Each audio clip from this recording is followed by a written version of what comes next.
At least, that was what she felt in the short time she was with him, but her gaze always seemed to return to him. Maybe that's how she discovered he wasn't like the immature boys she had grown to dislike. He was different. Prince Curtis stood beside Prince Cathal, and Grotter raised his voice. What is the meaning of this? The bullies, seeing them there, got scared.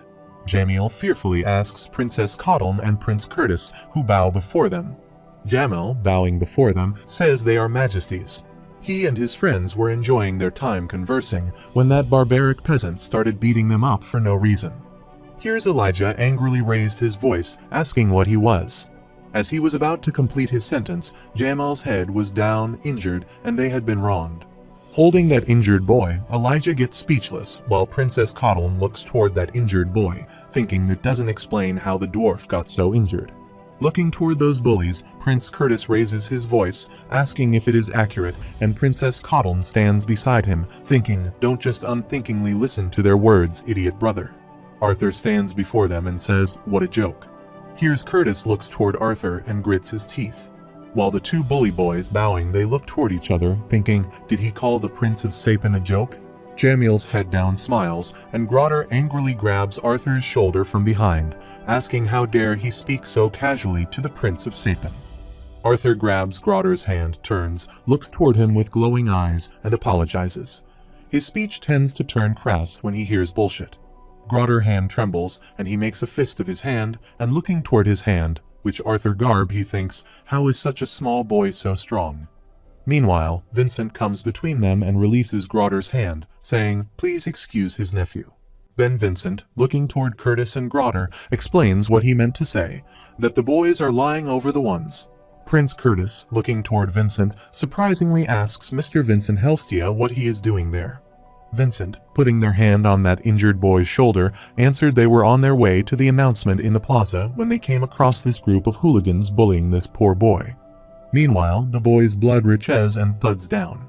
Curtis is surprised, then angrily looks toward Jamiel and asks if he dares lie. What is his name? Jamiel's head up to wipe the blood that was flowing from his nose with his shit sleeves. Then he gets up and answers that he is Jamiel's firstborn son of House Trident, His Majesty. Here's Curtis gets surprised and surprisingly thinks of the House Trident. This is getting complicated, and he has no mistake using potentially lethal magic just now. However, the Trident House is a significant donor to their family and Xyrus Academy, and who knows how the Trident House will react if something happens to their heritage. At the same time, Jamiel stood before Curtis, smiling slightly because he was proud of his family's social reputation. Princess Caudle adds her point about Jamiel Trident and his use of magic on public grounds as she is about to complete her sentence, but before this, Prince Curtis extends his arm before her and stops her there. After this, Prince Curtis says in the end, no one was seriously hurt, so if everyone agrees to get past this then. Jamiel's head down and smiles, thinking that's right. The royal family cannot touch him with how much gold his father pours into this kingdom.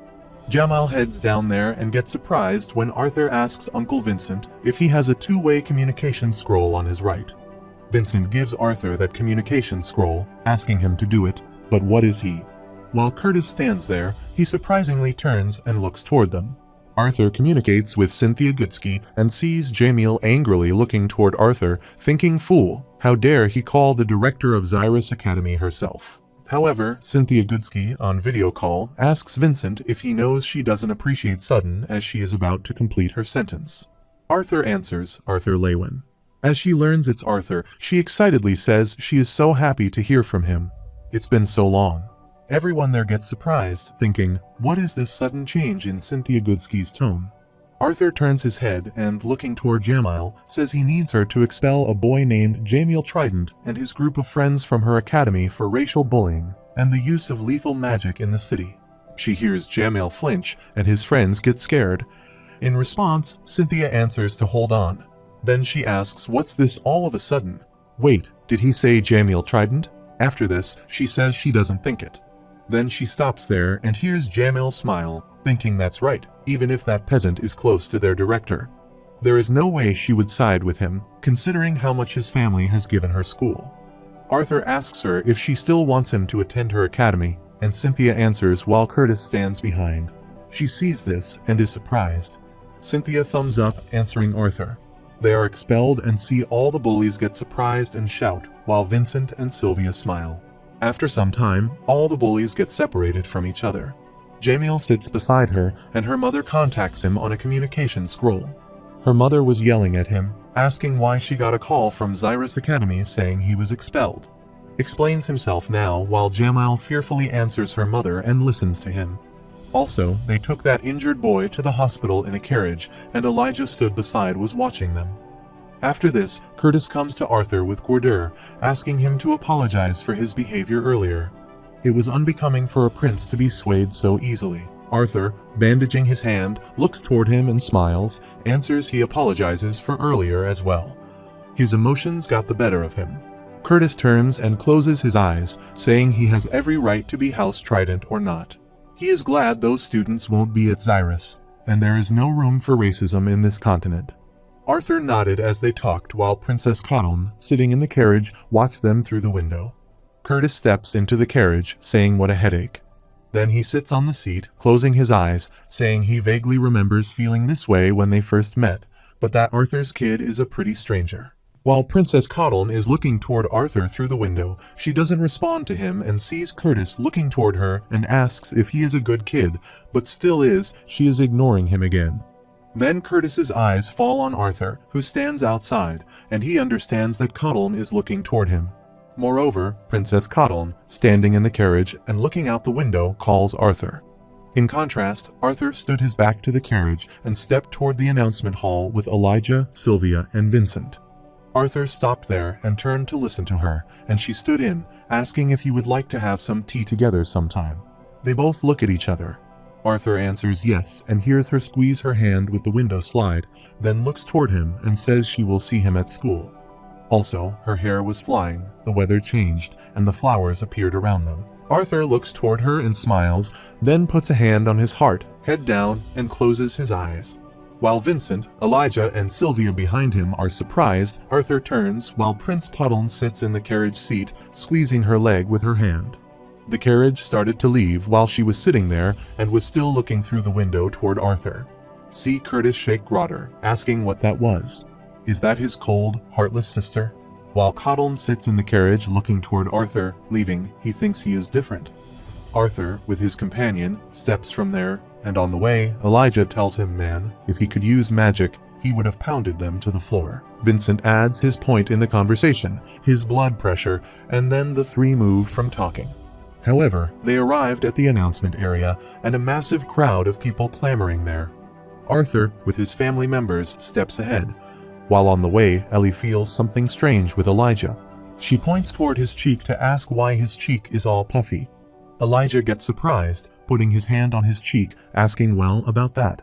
Arthur was also stepping after him, and Sylvia sat on his head. A flying insect lands on Sylvia's ear, and she kicks the insect with her foot and throws it down. Looking around, Arthur thinks all these people are about to discover another continent out there. Then, looking at people passing by him, he wonders how they all react and what is bothering him. It is a fact that this continent has been spying on Dickathon using camouflaging mana beasts and recording artifacts. Furthermore, he thinks they would only do that if they were scared of them or had malicious intentions. Then, looking down, he guessed he did the right thing in expediting Dickathon's ability to reach this new continent. If they are hostile, they can launch a preemptive attack, and as he thought, this is all. Suddenly, his mother stood ahead of him and asked if there was something wrong with Arthur, and he looked down and snapped out of his thoughts. Then she, with a worried facial expression, asked him to look even more distracted than usual while Ellie stood beside him, checking Elijah by pressing her index finger into his cheek. Arthur looks up at her mother and smiles, answering that not everything is fine. He hears his mother, with a smiley face, say, well then. She will keep pretending he is thinking everyday 12-year-old thoughts because that's what mother do. Then she touches Arthur's face and looks toward him lovingly, saying she wants him to know that while she will always be worried about him, she will never stop him from doing what he wants. He hears Arthur's folded arms behind him, squeezing his arms with his hand, thinking he wished he could promise she would never have to worry about him. But he could never lie to her like that, and in response, he, with a smiley face, says thanks to her. Also, when Arthur smiles, Sylvia sits on her head and smiles. After this, they all stood in line and were excited about the announcement. They also enjoyed each other's company. Sylvia's ears twitch when the Soliter of the royal family twirls the magic ball in the air and throws it upward in the air. As they throw these magic balls upward, a bright light spreads there, and a vast communication scroll appears from that light. From that communication scroll, the king, princess of elves, and dwarf appear. They all stood in the lane on their royal throne, and one said, "Greeting humans, elves, and dwarves alike." The soldiers stood up on the terrace, head down, lifted their hands, and welcomed the king and princess there. After this, one of the guys with maroon hair from that communication scroll says he is Blaine Glader, while most of them know him as the King of Sapin. Further, he says today, he speaks not as a king of humanity, but as a representative of the continent of Dickathon. After this, he pointed aside toward the group of people on either side, saying he stood with the king and queens of all three kingdoms from their beloved continent. Those who have fathered there on this memorable day, here the people gather in the announcement area kneel before them. Then Blaine Glader, putting their hand on his heart and looking aside, says today marks the beginning of a new era for this continent they call their home. He assumes many of them are aware of the hatred that has existed between the humans and the elves. Then the kings and princesses of elves and dwarves sit on the chairs there, Blaine Glader adds, while even the dwarves have been considered just business partners. However, that is different from the way they wish to continue. King Blaine makes a fist of his hand and, with an enthusiastic facial expression, says, "Their leaders have met countless times these past few years to untie their races. 2 years ago, they agreed to allow members of all three races to become adventurers. It makes him smile to see parties of humans, elves, and dwarves working together toward a common goal." Furthermore, he says last year marked another milestone as Xyrus Academy welcomed students from the Kingdom of Elenoir and Darv. Now, a new generation of mages can make friends and memories without such outdated barriers. He hears the citizens get emotional, and some of them start clapping. Then King Blaine says they all understand how difficult it may be for some to adjust after the constant enmity between them. However, they urge them to let go of the past and any discrimination they may hold and think beyond that. Then he opened his arms and said if not for themselves, then for their children and the future of this continent. However, the people there slogged for them, and then King Blaine, pointing toward the King of Elves, asks him to add his point. The King of Elves stood from the chair and started his speech, saying it was an honor to speak on behalf of those gathered there on this unforgettable day. He is in firm agreement with King Blaine, who has delivered so eloquently regarding the future of their continent. Then, waving his hand, he says that although they have a clear vision regarding the future, he can wholeheartedly say that this continent is filled with many unknowns. Furthermore, he says they are in their homeland of Dickathon, and there are places so dangerous no one dares to explore. But what if he was to tell them that even greater mysteries and dangers are out there, and they have not heard wrong, fellow citizen of Dickathon? And today they formally announce that they have found evidence of another continent. Here's the people gather there and start clamoring. People get surprised and start asking others what that means for them on another continent. Surprisingly, Vincent and Reynolds stood in line, thinking they were enemies, while the people behind them clamored. Looking toward scared people around him, Arthur thinks the news might not go over well, but this is chaos. The King of Elves raises his hand and asks people please. They do not know much yet, so they all have many questions. They know that out there is another continent of mystery, adventures, and possibly danger. Evidence shows they have tried to reach them, but the current technology on both sides only permits them to travel that far. As the King of Elves was presenting his speech and people were clamoring, the King of Dwarves got up from his chair, got to the King of Elves, pushed him back, and asked him to quit. However, the people with the King of Dwarfs' presence get quiet, and silence spreads there. Then the King of Dwarves clears his throat. They started his speech as the King of Elves. They don't know much, however, in these times of uncertainty. They can all agree that standing beside one another is best for this continent and their people. Then he makes the fist of his hand, saying they must no longer fight amongst themselves. Their appearance may be complex. Their culture may sometimes clash, but remember this, they were all born on the continent of Dickathon. After this, the king, with a smiley face, says he, for one, is proud of that and hopes that future generations will feel the same way about them. He hears the people start clapping.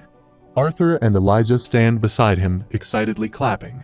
Then the King of Dwarves, pointing toward the door, says, bringing their three races and kingdoms together will take time and effort, but today they will appoint 6 individuals. The royal families believe these individuals are the most courageous, discreet, intelligent, and powerful in their respective nations. However, from that group of people, the guy who was most powerful among them was Lucas's brother. The king, pointing toward those 6 people, continued his speech by saying they would represent each of the 3 races on a continental scale. The primary goal of these 6 individuals will be to defend and maintain Dickathon's well-being. They will work alongside the rulers of this continent to ensure that their home is protected as they move into this exciting new era for their people. However, these 6 people wearing the same white outfits kneel before the kings, and then the king of dwarves says these individuals will henceforth be known as the 6 lances. Each lance symbolizes their ties to their kingdom and the entire continent. After this, a guy carrying the box comes to King Blaine and kneels before him. King Blaine takes the box from him and steps ahead. He sees all the kings and princesses, gets up and stands beside King Blaine. Moreover, King Blaine opens the box and shows everyone there as there are 6 rings. All the kings and princesses stood aside while the 6 people stood far from them, and people in the announcement area watched them through the communication scroll. After this, the king of dwarves removes one of the rings from the box and wears one of the ladies from the 6 people named Alia Triskin. Then they wear the ring in the second-person finger, the lady named Vare Ori. And then it was the third-person turn, a guy named Alfred Warrand, and just like this, it was the fourth-person turn, the lady named Aya Griffin. Then it was the fifth-person turn, which was also a lady named Micah Earthborn, and now it was the sixth-person turn, which was Lucas's brother named Baron Wykes. As they call Baron Wykes' name, Elijah hears that name, gets surprised, and surprisingly asks if he said it as in Lucas Wykes. However, the king and princess wear 6 rings in those 6 people's hands, and 6 of them stand in the lane, and people slog them. After this, King Blaine raised his voice, saying to the 6 lances that they may protect and bring them honor. And to all aspiring mages out there, may they strive to be one of the 6 lances in the future, and not even the heavens are the limit. Moreover, those 6 people stood in line to salute the kings and people there while the people were slogging for them, and Arthur stood there, putting his hands in his pockets and staring at Lucas's brother. However, Arthur thinks the day of the announcement had been a cold reality check for him, Lucas Wykes, whose insubordination and betrayal led to the death of most of their party. Using his family's power and connections to walk free from his atrocities, he had been warned that seeking revenge against Lucas would be suicide. Because standing behind him was his older brother, a powerful mage and now a lance. Moreover, this was the day of Ellie's birthday, and in Arthur's room, his maid was setting his tie. He stood there thinking a little flashy for his taste, but he guessed it would do. While this complicated his plans, he had other, more pressing matters for his sister's birthday. After this, Arthur dressed and stood there, thinking he should start heading down. Then his maid and her cat left the room. Sylvia sits on the bed and jumps on Arthur, saying let's go. He grabs Sylvia and makes her sit on the bed, saying she should stay in the room for the night. She hears Sylvia get sad, heads down, and sits on the bed. Arthur, patting her head, says Vincent warned him that some guests might be attending Ellie's birthday party as a pretense to watch him. He doesn't want to take any chances, but don't worry, he will have someone bring back lots of food. He hears Sylvia get excited and then excitedly looks toward him for a promise. He lovingly presses her face turn and waves his hand, smiling promise. While Sylvia sat on the bed, excitedly waved her hand.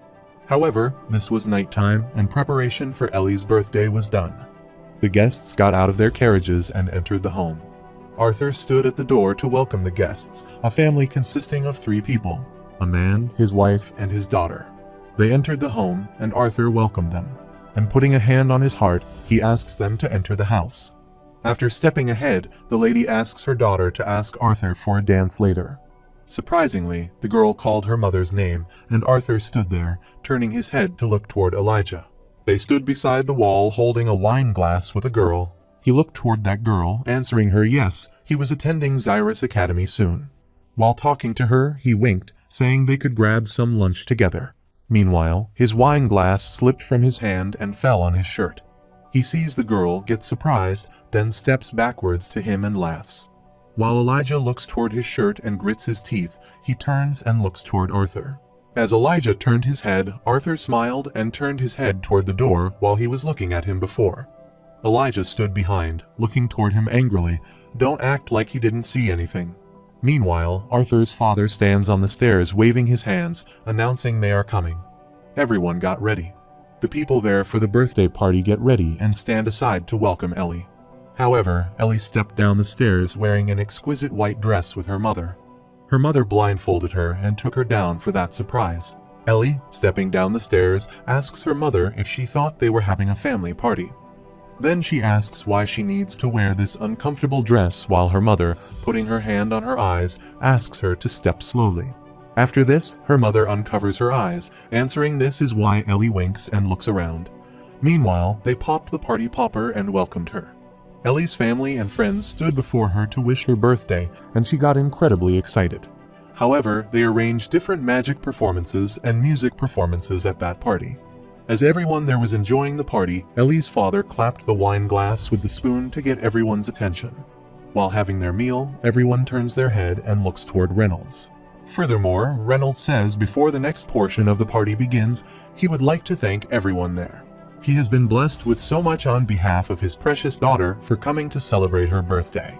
Here's Ellie feels shy and blessed, and she puts her hands on her face while her friends stand beside her laughing.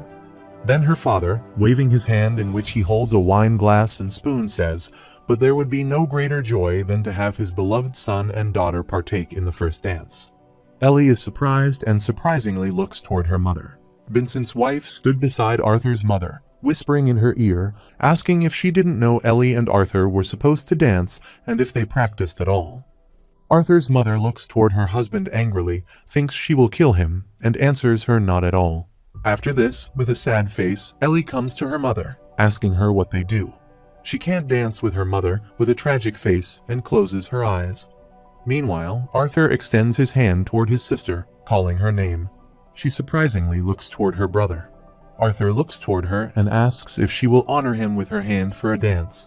She extends her hand toward him and surprisingly answers her brother, and Arthur nods. While their father waved his hand, asked the musician to cut the music. However, the musician starts the music, and Arthur grabs Ellie's hand and pulls her toward him. Then he put his hand on her waist, and they both performed a beautiful dance. Vincent's wife surprisingly says she thought they didn't practice, and Arthur's mother surprisingly adds they didn't. Arthur pulls his sister's hand and spins her around, then grabs her right hand and lifts her. Then he lets go of her hand and sends her flying up into the air with his magic. Ellie, while moving into the air, surprisingly looks toward Arthur, and he, with his magic, spins her into the air and then moves her down on the stage. See, the people watching that dance performance applaud, and Arthur looks toward Ellie wink, thinking he guesses those ballroom dance lessons from his previous life have their uses after all. After the dance, Reynold and Alice praise their daughter, and Arthur stands beside looking toward her family smile. Meanwhile, Gideon, wearing a suit and holding the wine glass, steps down from the stairs, saying what a disgustingly beautiful performance. Arthur turns and looks toward him while Gideon asks if they are talking. On the other side, outside Arthur's home, a carriage passes by, and a lady looks toward the girl who sits beside the window seat and looks out of the window. The lady asked the girl. She was told she was pretty close with Arthur Lewin. Then he asks if it is all right for them to leave after dropping off a present for his sister. The girl sits with her back to the lady who answers. Arthur's focus should be on his sister today. Besides, she would see him at school soon. Also, the girl's hair was flying due to the wind coming from the carriage window. After this, both Arthur and Gideon come to the terrace. Holding the wine glass, Arthur passes by the people, stepping ahead and sighs. Gideon, stepping after him, gritting his teeth, asks him if he is performing in a one-person play or something. Arthur answered he hoped he didn't intrude on his sister's party to speak with him.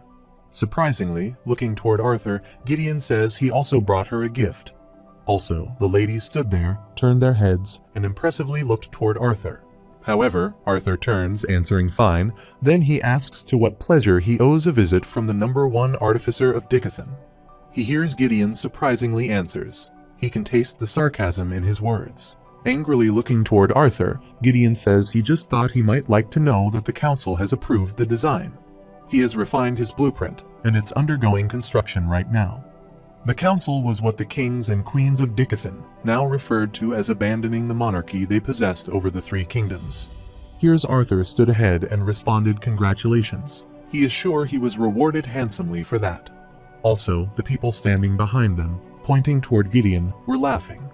Gideon closes his eyes and waves his hand, asking for money, fame, and power. It's a means to an end, but he wants something even the council can't. Meanwhile, someone pokes Gideon's shoulder, calling him. Gideon turns his head and looks toward them. A guy with brown hair smiled, saying Master Gideon, he is a massive fan of his work. Then the other one stood beside him. He adds that they have heard about the enormous ship he has designed. Looking toward them, Gideon answers yes, he is pretty busy at the moment, but then he turns his head looking toward Arthur and says don't he dare go anywhere. He will be right back. While having his wine, Arthur looks toward Gideon, smiles, and thinks fame isn't only a means to an end and comes at a cost. However, those people surround Gideon. One of them asks him if it is true that the ship will not be running on mana at all. At the same time, the other asked him how he thought about using conflagrate ores as a powering component. After this, Arthur stood there looking outside toward the carriage that passed on the road of his home and said looks like the guests were slowly leaving. Meanwhile, Vincent's daughter Lilia calls Arthur's name from behind, and while having his wine, he turns his eyes to look. Lilia, waving her hand, ran toward him, then came near him. She bent before him, saying she was sorry she couldn't greet him sooner. She got to the party late and wanted to congratulate Ellie first.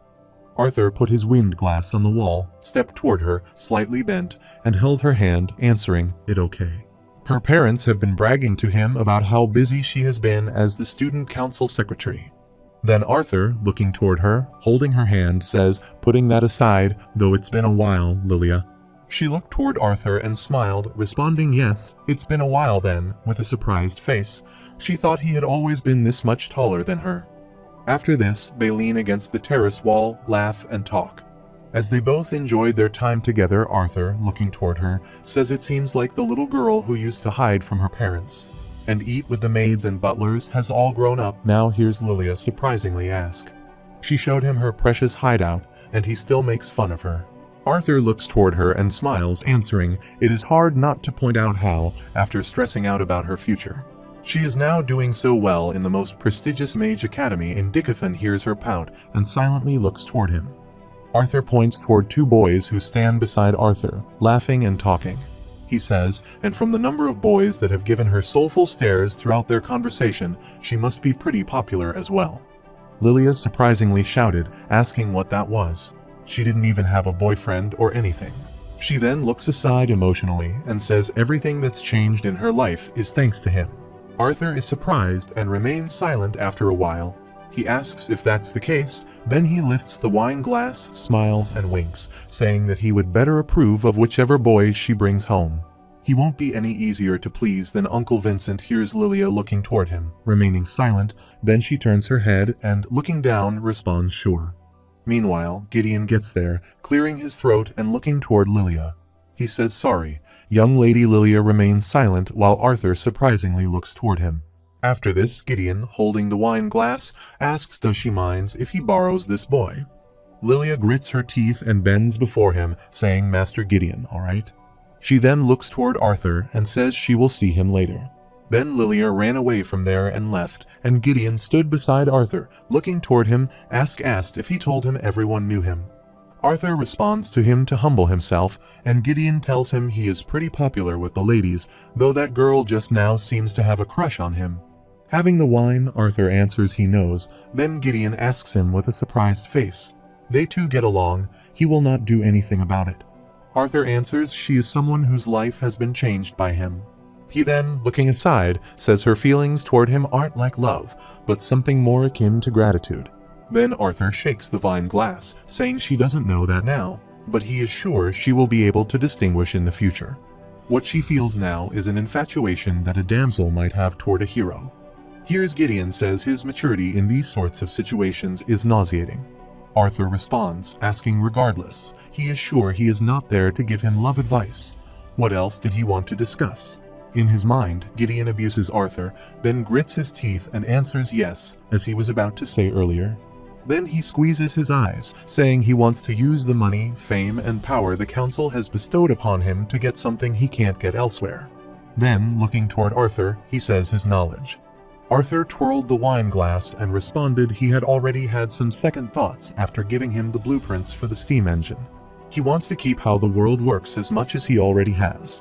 Looking toward Gideon, Arthur says this continent is doing just fine without his intervention. Gideon, pointing the wine glass toward Arthur, says he does have more ideas for inventions capable of changing the world. Gideon gets highly excited, while Arthur, looking ahead, thinks his ears only pick up the things he wants to hear. However, Arthur calls Gideon's name, and while excitedly moving, Gideon stops there. Then Arthur, looking toward him, says, let him clarify that he is not there to indulge his selfish curiosities.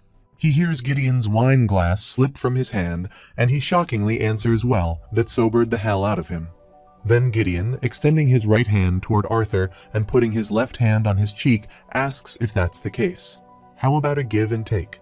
Further, he is not asking for a world-changing invention, but letting him pick his brain occasionally. And in return, he will be his benefactor for whatever artifacts and goods he needs. Then he asks Arthur how about it does they have a deal. Arthur smiles and then shakes their hand with him, answering the agreement. After some time, Alice, Ellie, Lilia, and Tabitha opened all Ellie's gifts on her birthday. Alice shows her the beautiful dress and asks if this one is gorgeous. Ellie sits beside the gifts and surprisingly asks for another dress. Lilia and Tabitha stood beside them, looking toward the gifts. They were smiling, and Sylvia looked at the clothes and was happy. Meanwhile, Arthur entered the room. Arthur, stepping ahead, surprisingly, looks toward all the gifts lying on the ground. Then he notices a considerable box lying among the gifts and asks this one seems a bit different. Ellie asks him to bring it. Arthur brings that gift to Ellie, and she excitedly starts unwarping it. As she is unwrapping it, a card falls from the gift box. Alice asks who it is from. Arthur bends to pick up the letter that fell from the gift box and answers he is not sure there is a letter there though. Meanwhile, Vincent and Reynold also get there, and Arthur picks up the card and starts reading it. Alice and Reynold also join him, and it was written in the letter that dear Elena is sure she is sick of the countless dresses and tea sets by now. This present of her is in the hope that she no longer looks up to her brother, but makes strides in catching up to him. Furthermore, she may become strong and capable of standing by his side. Ellie opened the gift box with a bow and arrows in it. She held the bow and excitedly said it was a bow. With a smiley face, Tabitha adds what a beautiful bow. Vincent sets his glasses, and the design looks elven. Reynold puts a hand on Arthur's shoulder and asks him to wonder who sent it. With a surprised face, Arthur thinks it could be Ellie, clanking the bow on the floor and extending a hand toward Arthur, asking present, please, dearest brother. Arthur surprisingly looks toward her while Alice pulls Ellie's checks and asks if she is being impolite. Ellie, what does she mean in response? Ellie blushed and laughed. Arthur also laughed, then extended his hand and with his magic took out the 2 pendant boxes he got from Gideon. He gives both boxes to his mother and sister. Ellie surprisingly looks toward the pendant box and asks what it is, and Alice looks toward the box and asks if this is for her. Ellie opens the box and, holding the pendant, excitedly says a necklace. Arthur answers that this will protect them if father isn't there. Tabitha surprisingly says they are gorgeous. Then she asks where he got them. Vincent stands beside her and shakes his head. Answering her hate to break it to her honey, these 2 pendants are the only ones in existence. After this, Arthur wears this pendant to Ellie, and looking toward her, he wishes her a birthday. After this, both Arthur and Gideon tour the workshop where many workers are working, and seeing both of them there, they bow down to them and greet them. Arthur, stepping ahead, putting his hand in his pant pockets and looking aside, says he didn't have to bring him all the way there. He knew. Arthur walks with him, turns his eyes, looking toward him. He realizes that no one outside the employees and the council is allowed in his facility, right? Arthur, stepping ahead, goes to the water pot and fills the water glass. He answers yes, he has told him 8 times already, and he is deeply thankful and impressed. Gideon stood beside him, slightly bent, and looked toward Arthur. Arthur, leaning beside the iron tower holding the water glass, looks aside while Gideon fills the water glass from the pot. Ask him, well, can he tell that to his face because all he sees is an unappreciated boy bored out of his mind? He hears Arthur remember when Elijah and Sylvia were sleeping and Gideon called him late at night on the communication scroll. He raises his voice, asking him how they could find out that the problem with the furnace was while Arthur was sleeping, and sees Gideon shout. Is he listening to him? Arthur recalls that time answer. It's hard to be enthusiastic when he has been bothering him over every little step of this project. Arthur says this sigh, thinking of so many wasted communication scrolls. Holding the water glass, Gideon stood beside Arthur, saying he guessed all those late-night calls didn't make them any closer. Arthur turns his head, looking toward him to make friends with people his age, such as Geezer. Looking toward Arthur, Gideon says he heard his birthday not too long ago. He can't believe it's already been over 4 months. Arthur turned his head and answered yes, it's been a blur since Ellie's birthday. Gideon added that his sister's birthday was quite an extravagant festival. He then asked if his party was the same. Arthur gulped the water, looking ahead, and answered no. He asked for a small party with just family. Gideon turns his head, seeing how much of a social butterfly he is at his sister's party. He is surprised. Then Gideon extends his hand and holds the box toward Arthur, saying there is a present for him anyway. And then, while giving him the box, he wishes him a late birthday. Arthur takes the gift box and pouts, asking what it is. He didn't even wrap it. Gideon shouted at Arthur, asking him to give it back. Arthur laughed and, moving his hand backward, responded that he was kidding. Arthur clutched the water glass on the table and opened the gift box to check it. As he opened the box, he saw a bracelet in it. Arthur thanked Gideon for making this for him and then wore the bracelet. Gideon stood beside him with a smiley face, looking toward Arthur, saying that this was nothing compared to his help with the steam engine. Then Gideon turns his head asking, but he is curious why he wanted something to hide not 1 but 2 elemental attributes.